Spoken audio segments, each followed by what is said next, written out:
साथ में यह भी लिखा जाएगा कि इस फसल की कितनी बार चेकिंग होगी।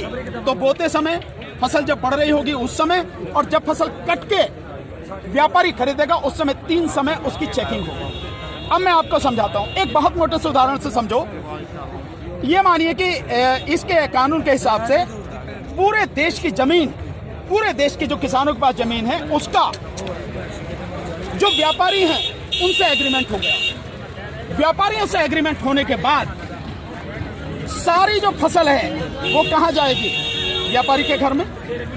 इसका मतलब ये हुआ कि सरकार के पास खरीदने के लिए एक दाना नहीं बचेगा। सारी की सारी फसल व्यापारी खरीद के ले जाएगा। और व्यापारी कितनी फसल खरीद सकता है, पहले उस पर प्रतिबंध था। अब इसेंशियल कमोडिटीज एक्ट यानी आवश्यक वस्तु अधिनियम से वो बैरिकेड हटा दिए गए। यानी कि जो एक लगा रखा था बैरियर कि इससे ज्यादा नहीं कर सकते, लिमिट लगा रखी थी, लिमिट वो खत्म कर दी। इसका मतलब व्यापारी जितनी चाहे फसल खरीद के अपने गोदाम में रख सकता है। अब मानिए कि जब पूरी फसल किसान से व्यापारी के घर चली गई, तो अब थोड़ा सा पीछे आइए। 2013 में इस सरकार ने, संसद ने एक कानून बनाया था इस देश के गरीब लोगों के लिए, 82 करोड़ गरीब लोगों के लिए नेशनल फूड सिक्योरिटी एक्ट यानी राष्ट्रीय खाद्य सुरक्षा कानून। उसके तहत 82 करोड़ लोगों को 3 रुपए किलो चावल, 2 रुपए किलो गेहूं और 1 रुपए किलो मोटा अनाज देना था। अब मैं आपसे सवाल पूछता हूं, अब समझें आप क्वेश्चन। जब सारा अनाज व्यापारियों के पास चला गया, सरकार के पास कुछ नहीं है, तो सरकार इन 82 करोड़ लोगों को कहां से अनाज लाएगी? पहले तो ये बताओ। वाह! इसका मतलब जो 82 करोड़ गरीब सरकारी मदद पर निर्भर था, वो खत्म हो गया। मतलब आप कह रहे हैं कि किसानों के खिलाफ बिल है, किसानों की भलाई की बात कर रहे हैं, पर किसानों के खिलाफ लोग समझ रहे हैं नहीं, ये पूरे देश के खिलाफ है। 82 करोड़ गरीब खत्म। देश में 5 लाख जो राशन की दुकानें हैं खत्म। 5 लाख राशन की दुकानों में कुछ रोजगार भी मिलता होगा, खत्म। अब इसके बाद आप आ जाइए कि जब किसान को सारी चीजें, जो खाद भी है, बीज भी है, कीटनाशक भी है, मशीनरी भी है, तकनीक भी है, वो व्यापारी जिससे समझौता हुआ वो ही देगा। तो जो व्यापारी ये काम करते हैं, कोई खाद बेचता है, कोई बीज बेचता है, कोई मशीन बेचता है, कोई जो पेस्टिसाइड बेचता है, वो व्यापारी खत्म। तो आपने व्यापारी खत्म कर दिए, गरीब मजदूर खत्म कर दिए, और किसान को आपने बंधक बना दिया, मजदूर बना दिया, गुलाम बना दिया। कैसे? अब मैं बताता हूं। जब किसान की जमीन पर एग्रीमेंट हो गया, तो किसान चाह कर भी अपनी जमीन से एक भुट्टा, माना मक्का बोई हुई है, मक्का से एक भुट्टा तोड़ के नहीं खा सकता। आज की तारीख में तो जाओ, मक्का से एक नहीं 10, 20, 50 जितने भुट्टे तोड़ के खाने खाओ, खूब सेक के, है नहीं है? रिश्तेदारों को भी ले जाओ। साथ में गन्ना अगर बो रखा है, एक गन्ना नहीं खा सकता। क्यों? क्योंकि व्यापारी से समझौता है। अगर एक गन्ना टूट लिया तो फिर उसके बाद में व्यापारी लड़ते रहो, आप एसडीएम के यहाँ, एडीएम के यहाँ, हो गया ना?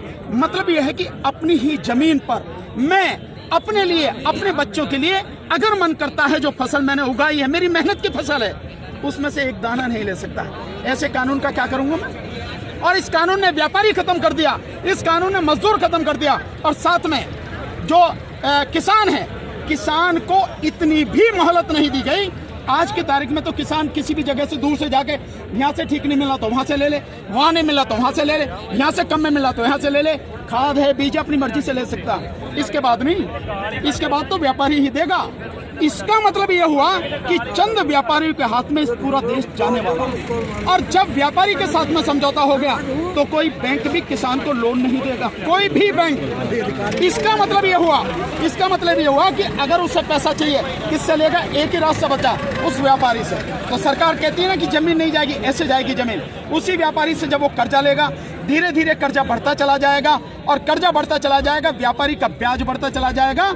लिहाजा जो किसान है, अपनी ही जमीन उसी व्यापारी को बेचने पर मजबूर हो जाएगा। अब थोड़ा सा पीछे जाओ, आपको लेके जाता हूँ। 1947 से पहले क्या था? इस देश में जो साहूकार होते थे, वो ऐसे ही करते थे। किसान को ब्याज दिया, और वो ब्याज क्या, मतलब पैसा दिया, वो पैसे पे इतना ब्याज, ब्याज पर ब्याज, ब्याज पर ब्याज, किसान की पीढ़ियां गुजर जाती थी, कर्जा नहीं उतरता था और सारी जमीन जो साहूकार के यहाँ पे चली जाती। मदर इंडिया, यही मदर इंडिया देखो, और नए उसमें देखो धर्मेंद्र जी की गुलामी देखो आप, और अगर पढ़ना हो तो गोदान पढ़ो मुंशी प्रेमचंद जी का, और उसके बाद किसान बंधुआ मजदूर बन जाता है। बिल्कुल, बट पहले वो अपनी ही जमीन पर बंधुआ मजदूर बनेगा, उसके बाद में अपनी ही जमीन पर गुलाम बन जाएगा। ये है इस कानून का परिणाम जो आगे तक नजर आता है। तो सरकार इसलिए ये कानून पूरे देश को तबाह करने वाला। अब एक चीज और है कि उसे भी बता दूं, जो मध्यम वर्ग के लोग हैं जो आज रोटी खा रहे हैं, जब व्यापारी सारा अनाज अपने गोदामों में बंद कर लेगा तो वो जो आज उसने लिया जिस दाम पे, उससे 6 गुना 7 गुना 8 गुना दाम पर बेचेगा। तो जो मध्यम वर्ग के लोग जो घरों में बैठे हैं, अगर उनको बाहर आना चाहिए इस आंदोलन में, उनको आज जो अनाज ये आटा 20 रुपए से 25 रुपए 30 रुपए किलो मिल रहा है, वही इस कानून के लागू होने के बाद वो आटा वो अनाज उन्हें 5 से 6 गुना दाम पर मिलेगा। 100 रुपए 125 रुपए 150 रुपए किलो मिलेगा। तो असर किस पे पड़ेगा? एक भी व्यक्ति बचेगा नहीं जिस पर इस कानून का असर न पड़े। इसीलिए मैं कहता हूं कि ये किसानों के विरोध में नहीं है, देश को तबाह और बर्बाद करने वाला किसान यूनियन जिंदाबाद, किसान नेता जिंदाबाद, इनकलाब जिंदाबाद, इनकलाब जिंदाबाद।